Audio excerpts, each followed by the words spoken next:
I've climbed this far and like to see what's up there, you say. Egro laughs. Ah, you continue to endear yourself to me? Oh, okay.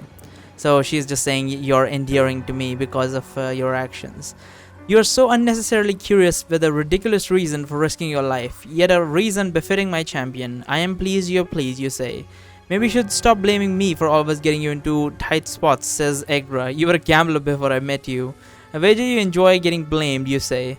I suppose I do. Look at us getting together, getting to understand each other. I should say we are bonding, says Egra. Bonding, you ask. A manner of speaking from another world, says Egra. Oh, she's talking about Earth.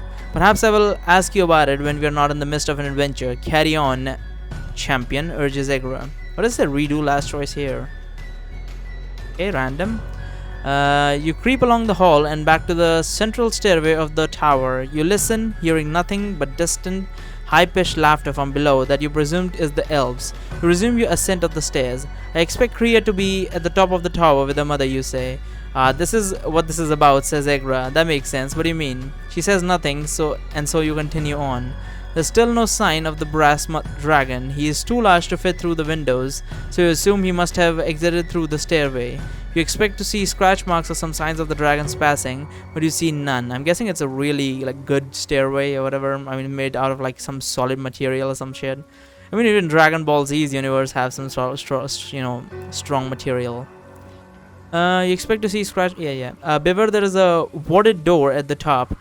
Cautions Egra. If you are deemed an intruder, you shall die. I hope you can get past it.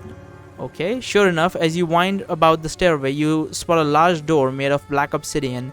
The door has no handle or lock, and the stone is smooth except for a large closed eye embedded in the center. You stop on the stairway a few steps below the landing. You dare not approach it until you have a plan. Yeah, it probably open and fucking eradicate us out of existence or some shit. Well, I don't really know how it works. It might be magical in nature, so turning invisible would do nothing, I feel like. At the same time, transforming into someone, would that even do anything? I mean, if it's magical, wouldn't it be just able to detect? Doesn't matter what we look like. I'll ask Agro to handle it, despite I feel like that's not the correct option, but I'm gonna try this one. Tell Agro to handle it. A pragmatic. You deal with things sensibly and realistically in a way that is based on practical rather than the theoretical. Steeple fingers and smile, okay? You stop on the stairway. Morale increases 1. Agro, you can handle the ward, you say. I saw you dispel the wards on the statue only minutes ago. Oh, you handle it. It's not a champion thing to... Oh, okay. It's a apostrophe. Oh, you handle it. It's not a champion thing to say. What do I know of magic? It makes sense for you to handle magical challenges. And what will you handle? Asks Agra. I will be in charge of feats of athleticism, the seduction of fair maidens, and overall wittiness. Okay. Agra laughs. It is a sensible division of labor, you say, annoyed. I missed you, champion, says Agra. As for your request, that is a no. I cannot drop this particular ward. The previous wards that you referred to were ones that I had time to study. I'm not going to take time for that now. How do you propose to get past the ward? I'm thinking I'm gonna go with someone else, transform into someone else, because she did warn us that turning invisible might attract the gods or whatever. So I'm gonna go with transform into someone else. Drala, the all-seeing, would not allow her wards to be vulnerable. Would not allow her wards to be vulnerable to invisibility. You think? To not be an intruder, you need to not be an intruder. What do you suppose I should become? You ask Egra. Surprise me, champion, she says. A few ideas come to mind. What do you choose? I think I'm gonna go with Kalak's apprentice. I was already thinking about his name. I'm thinking Drala and Kriya, if they are at the top of the tower, they have already passed through this door, and if it just sees that we are going through it again, maybe it will get triggered. So I'm gonna go with Lestral. Morale increases 1. Having spotted Kalak's apprentice lower in the tower, his image is fresh in your mind. Please do not become Lestral and later go up and stand right next to, what's his name? Fucking Kalak. That would be ridiculous. His image is fresh in your mind, and for all you know, he may have legitimate business at the top of the tower. But remember him, says Egra, when you bring the thought to your mind. The second time you have asked me to help you impersonate an arrogant elf. Not easy for me, as I'm rather humble, you say. Agra chuckles at this for some reason. What does that mean? Not easy for me, as I'm rather humble. Oh, she just laughing at some bullshit I'm spouting. Anyways, hopefully is not everyone will hate me on sight this time, like last time, okay? Favorite decreases 3. Your body begins to vibrate and you feel parts of you shift slightly. As the humming subsided, you look at your hands. They are as smooth as your young hands normally are.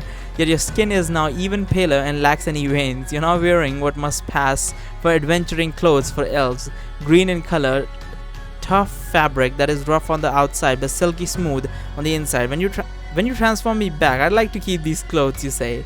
Who says I'm going to transform you back? Says Egra. Is becoming a tired joke of hers. However, in this case, you might not mind her making good on her threat. Lestrel is handsome, that much you know, and even if a little effeminate in his features. Raising your chin, you march up the stairways and up to the threshold of the door. The eye embedded in the obsidian opens, revealing a massive sapphire stone that glows. You stare back at the eye imperiously for a moment, then there's a click followed by the door swinging open on its own. With confidence, you stride through the threshold into a large ornate chamber. This place is well lit despite no obvious sources of illumination. No fire on the fireplace, no lamps or torches on the walls. Listening, you make out voices from more than one of the open halls. One of them sounds familiar. Kalak, maybe? In the background of the voices comes the fluttering of wings. What do you want? Asks an imp as he flies into the... What do you want? Asks an imp as it flies into the room from the wide front hall. Wait, hold on. Please do not tell me that our boy is going to go and meet Kriya. I thought he was coming up here to steal stuff, not go meet Kriya and ask her like, why did you steal my fucking amulet? That's so rude. Like, so fucking, why would you do that? That's so fucking ridiculous. Alright, Drala's daughter, you blurt out. The imp's wrinkled ugly face falls as though disappointed. Dismissively, he points down one of the smaller halls and flies off. Could you be more specific, you call after the imp, but he just speeds up his flight and disappears around the corner. You frown. You wanted to go down the big hall. It's the big halls that lead to best things, valuable things. Anyways, first things first, you shall find out what your friend Kriya is up to. Friend. I highly doubt this is a good idea. You start down the indicated hall, taking a moment to listen to each door as you go. Eventually you hear a woman's voice that might be Kriya's. Putting your ear to the door, you try to make out what this woman is saying, but it is in another language. Sounds like Draconic, the witch language Kriya is fond of. Is that her? You ask Egra. What is she saying? Go on, my stealthy champion, find out, says Egra. You try the door, it's unlocked. Slowly you open it and you peek through. There's a small entrance chamber with a long couch and a table. Along the table sits a spindly, delicate glass blown vase with a flower in it. Make you wonder for a moment how it doesn't fall over and shatter when the tower is moving. I mean, maybe it's like one of those, you know how like a ship would work? You don't exactly just fall off while the ship is moving, you know? It's kind of weird thing to say. I mean, it's not like abruptly stopping every 2 seconds. And even when it stops, it probably like really like slowly slows down and everything. Not to mention there's probably magic involved to make sure nothing falls off. Considering the tower doesn't exactly rock like a boat, you know. The woman's voice is coming from beyond the chamber through another portal. This is so tense that I'm actually getting like really anxiety. I honestly wanted to just go straight down through the door and just out the fucking tower and leave this place as fast as possible. Now we're getting into this absolutely absurd situation. Usually I say it's not our boy's fault that much, but this time it's entirely his fault. Closing the door softly behind, you creep to the threshold of the door, cautiously peek round the doorframe and peer in. There's Kriya, or Sudre, or whatever her real name is, lying on a sofa, running her hands through her long black hair. She's staring up at the ceiling. A man sits attentively across from her on an extremely cushioned chair. He wears a long robe, decorated with ornate geometric patterns that scream out wizard. I don't think that's a good idea. See, there are two things that are not a good idea. First of all, if they are wizards, so they probably will feel your presence through like magic detection or some bullshit, and you won't be able to hide from them, first of all. Even if as a Lestral, they would be like, what the fuck are you doing here? And second of all, I think this guy might be her man. She did mention that she has a dude that she is, you know, in a relationship with. So this might be him. He might not be very, you know, kind towards us. considering all the shit. Well, I would prefer not to be kind towards her either, but we'll see. Your wizard. He slides his hand along the shaft of a staff. Absently, a blue gem glows on the top of the staff, casting strange shifting shadows. This wizard appears to be only a few years older than Kriya, handsome, you suppose, with a careful, sculpted goatee. I wager he spends half his day grooming that, you think. Envious, as Agra in a taunting voice. Kriya sighs and shakes her head. She says something in her language, and the man says something back. Translate this for me, Agra. Suddenly their speech slides into clarity. I tire of her games. Nothing pleases her, says Kriya. How do you know? Says the wizard. When I arrived, she spoke to me as though I was inconveniencing her. Kriya says, like she always has. Well, she does care about you, I can tell you that much, because last Wizard's Choice, we did try to blackmail her with using Kriya as a bait. We didn't know that she was Kriya at that time, but still. And she did get pissed off at that, but she also got scared that her daughter might be in danger, so she does care about you, I can tell you that much. I don't, let me just say that. She is busy. She has a great deal on her mind, certainly, says Wizard. I dare say she was curt to me as well the first time I spoke to her. That is, until she decided I might have something worth listening to. Are you saying I've nothing worth listening to? Says Kriya, glaring at him. Of course you sometimes do, says the man. Would I share my time with a dullard? You know my mother hates you, right? Says Kriya, gritting her teeth. The wizard stops stroking his staff and swallows. No, that cannot be. You're just being mean-spirited. It is she that is mean-spirited, says Kriya. My mother hates you for what you are to me. No man will satisfy her expectations for her only daughter. Yeah, he is the guy she's interested in. That is not true. In time, your mother will love me as a son, says the wizard, whitening his knuckles as he clutches his staff. The gem atop it glows brighter. After all the risks I took for her, says Kriya, frowning, seemingly not hearing him. She takes a deep breath.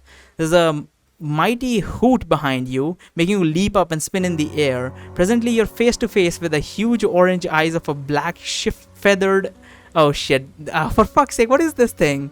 You're face to face with the huge orange eyes of a black feathered owl. Your hand is on the hilt of your sword, yet you don't draw, not yet. Who goes there? Shouts the wizard in the other room, still in the draconic tongue. It's gonna be difficult if Lestral. Maybe the original Lestral actually knows the draconic tongue. She might be like, why are you speaking like common or whatever? So this is not good. This is not good. I don't really care for this guy, the wizard dude, and I don't really care for Drala. The only thing I care for is killing Kriya. Alright, and I really am hoping that the game allows it, because I'm gonna be pissed if the game doesn't allow me to, kill her at some point. But whatever, let's continue. It is I, Lestral, you say, speaking in common as you step into the doorway. Kriya raises her eyebrows. Lestral, she says, Kalak's apprentice? What are you doing here? Exploring, you say, simply as though that's enough explanation for creeping about what appears to be her private quarters.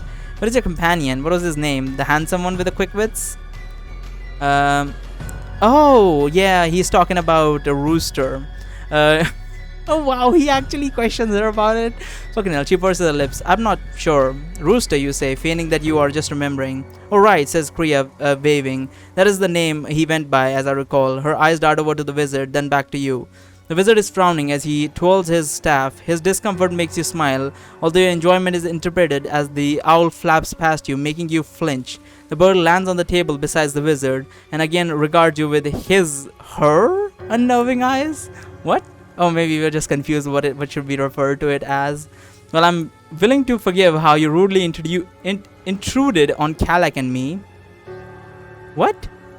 You say, returning to your earlier proud posture. I have no idea that you had such an illustrious mother.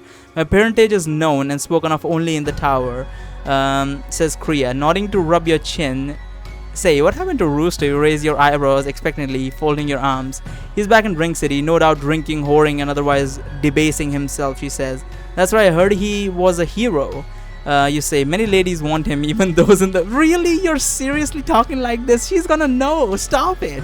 Leave this goddamn place already. You're giving me fucking anxiety. Where are we? Or so it is the best of marriages, or so it is whispered in the halls of Duke's castle. He's fortunate to be alive, says Kriya. I did not realize that the ladies at court found dumb luck so attractive. You scowl, but you quickly hide it. Why, he is so handsome, I would not even mind a girl. Really?